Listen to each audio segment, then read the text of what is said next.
ada foto Nabi Muhammad, betul kan? Karena di zaman Rasul memang tidak ada tukang. Bukan persoalan Pak Kiai larang, bukan. Memang tidak ada tukang foto. Kenapa tidak ada tukang foto? Karena di zaman Rasulullah belum memasuki era modernisasi sekularisme. Berarti belum ada fasilitas modern, teknologi modern seperti kamera sekarang ini yang sorot anak. Belum ada seperti dulu. Belum ada. Nah kalau di zaman Rasul abad ke-6, 571 tidak ada fotonya, bagaimana mungkin Isa ada fotonya?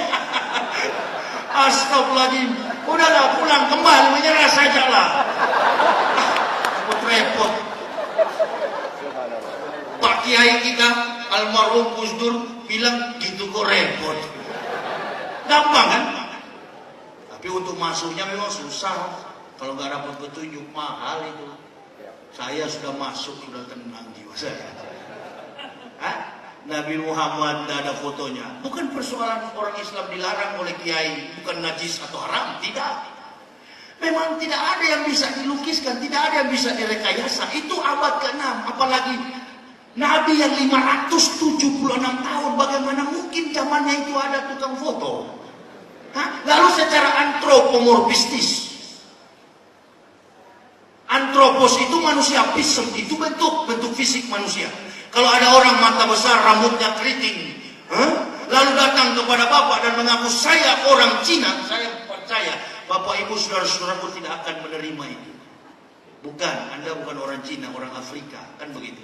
Karena orang Cina bukan mata besar, identik dengan mata sipit. Nah, yang itu gambar itu ada nggak? Ada identik nggak dengan orang Timur Tengah? Itu orang bule. Tidak ada nabi dari bule. Tidak ada. Dasar kebenaran Al-Quran itu dari titisan Nabi Ibrahim kepada anaknya yang paling tua, anak yang tunggal, namanya Ismail. Lalu ada perjanjian. Ini berdasarkan Bible. Saya belum berangkat dari Quran, karena saya bukan ahli Quran. Prof. Siap yang ahli dalam bidang Quran. Dari Bible itu dijelaskan bahwa ada perjanjian antara Tuhan dengan manusia melalui perjanjian kitab, sunat. Disitulah keluar kalimat firman Allah bahwa aku akan memberkati bangsa yang memberkatimu dan aku akan mengutuk bangsa yang mengutukmu. Di situ perjanjian belum lahir itu Ishak, belum. Waktu itu Ibrahim umur 83 tahun, Ismail 14 tahun. Terjadi perjanjian yang disebut sunat. Nanti Ibrahim umur 99 tahun. Waktu malaikat mau menghancurkan Sodom dan Gomora, mampir di rumah Ibrahim. Ibrahim sudah payah, umur 99 tahun. Sarah juga sudah payah, sudah tua, sudah tidak haid. Tapi malaikat bilang, bagi kamu mustahil, tapi bagi Tuhanmu tidak ada yang mustahil. Tahun depan engkau akan melahirkan seorang anak laki-laki. Nah, itulah lahir Isa. Tapi perjanjian sudah terjadi. Makanya ini dari Bible punya isi ini. Dari Bible punya isi yang saya bicara tadi. Jadi tidak masuk akal menurut Bible. Kenapa orang masih percaya? Ada orang-orang yang beruntung yang mendapatkan Islam. Saya beruntung. Jadi kalau anak yang tunggal itu bukan Ishak. Ishak belum lahir. Jangankan lahir, hamil pun itu Sarah belum. Nanti umur 99 tahun datanglah malaikat 3 orang mampir di rumah Ibrahim. Nah, Ibrahim ini ada tabiat, kemana-mana pun dia pergi selalu membangun tenda. Makanya dalam Al-Quran ada itu milah. Milah itu dalam bahasa Ibrani tenda. Qul innani adani Robi ila sirati mustaqim dinan qiyamah millati Ibrahim hanif wa ma kana minal musyrikin. Baru ayat yang selanjutnya itu kalau tidak salah Ibnu Iftitah. Qul inna sholati wa nusuki wa mahyaya wa mamati lillahi rabbil alamin. Jadi di Indonesia ini ada gerakan pemurtadan yang namanya gerakan Milata Abraham. Ya kalau kita bawa gerakan Milata Abraham, tahu dulu apa itu milah. Milah itu tenda. Ini tabiat Nabi Ibrahim, kemana-mana dia pergi dengan lembu, sapi, kawanannya, dengan anak cucunya. Yang dia bangun pertama-tama adalah tenda, milah. Lalu timbul pengakuan, Shema Yisrael, Yahweh Elohenu, Yahweh Ehad. Dengarlah Israel, Tuhanmu itu Yahweh dan Yahweh itu Esa. Adonai Yismurka Mikolra, Yesemor etnap seta Mikolra, Adonai Yismurka me'ata we'at olamim.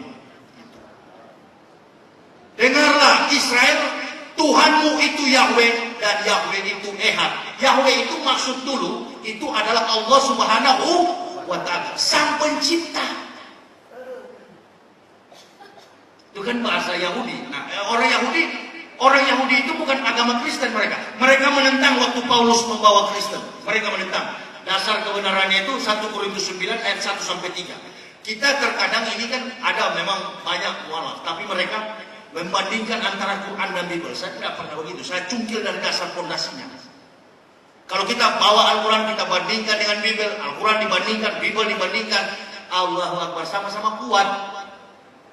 Sama dengan orang bilang begini, yuk kenapa masuk Islam? Mimpi. Mimpi apa? Ketemu Nabi Muhammad. Jam berapa? Jam 12 malam. Besok juga ada yang murtad dari masjid. Ditanya oleh Pak Pendeta, kenapa masuk Kristen? Mimpi. Mimpi apa? Ketemu Nabi Isa. Jam berapa? Jam 12 malam. Sama kuat. Nah kalau orang Kristen tidak senang sama saya, balas buku saya ini. Ayo, jangan cuma fitnah-fitnah. Oh, di situ bilang Pak Yaya punya buku, referensi kurang. Referensi atau kepustakaan akan banyak apabila teori itu bisa disangka dalam proses penalaran yang kuat berdasarkan realita. Artinya keilmuannya dapat dipercaya. Kalau keilmuannya hanya spekulasi filsafat, lawan dengan filsafat.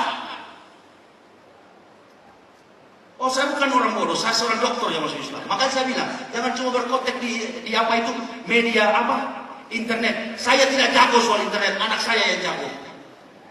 Saya tidak jago soal internet. Saya senang sekali kalau ada pendeta di Jakarta itu yang paling jago. Saya mau minta debat. Atau kalau nggak mampu di Indonesia, ini datangkan dari Amerika.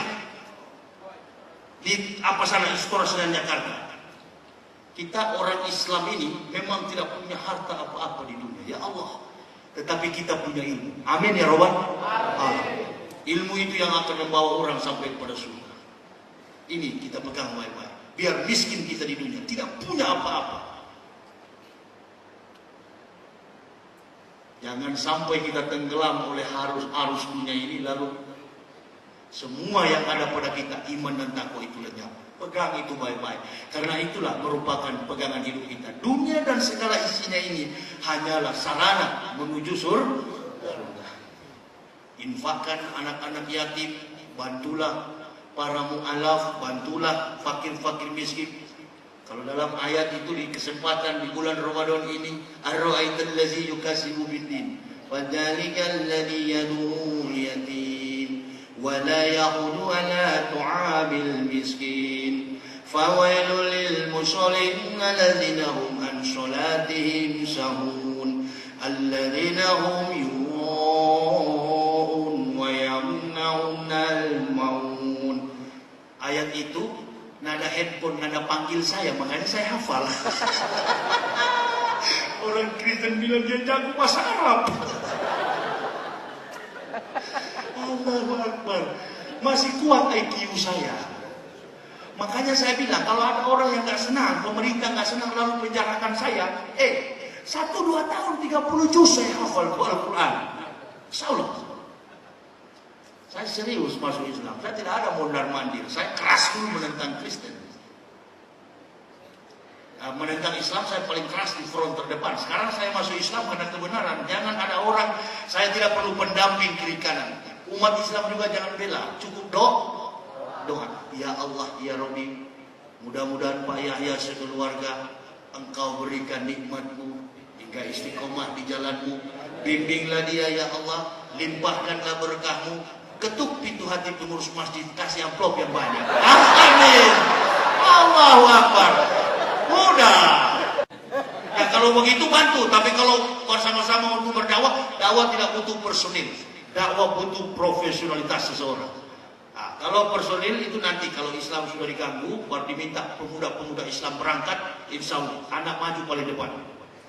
Nah, itu baru kita perang berjamaah. Kalau di Indonesia ini nggak usah saling mengganggu. Gereja jangan dibom, orang Kristen jangan dibunuh. Panggil mereka untuk memeluk Islam. Itu dia. Dengan metode yang tentu abad 21 pengkajian secara ilmiah. Walaupun keras kelihatannya, itu tanggung jawab saya dengan Allah. Saya juga tidak minta dibela. Kalaupun sudah saatnya masuk penjara berarti itu kehendak Allah. Nabi-nabi masuk penjara, mati dipancung. karena berkata kebenaran.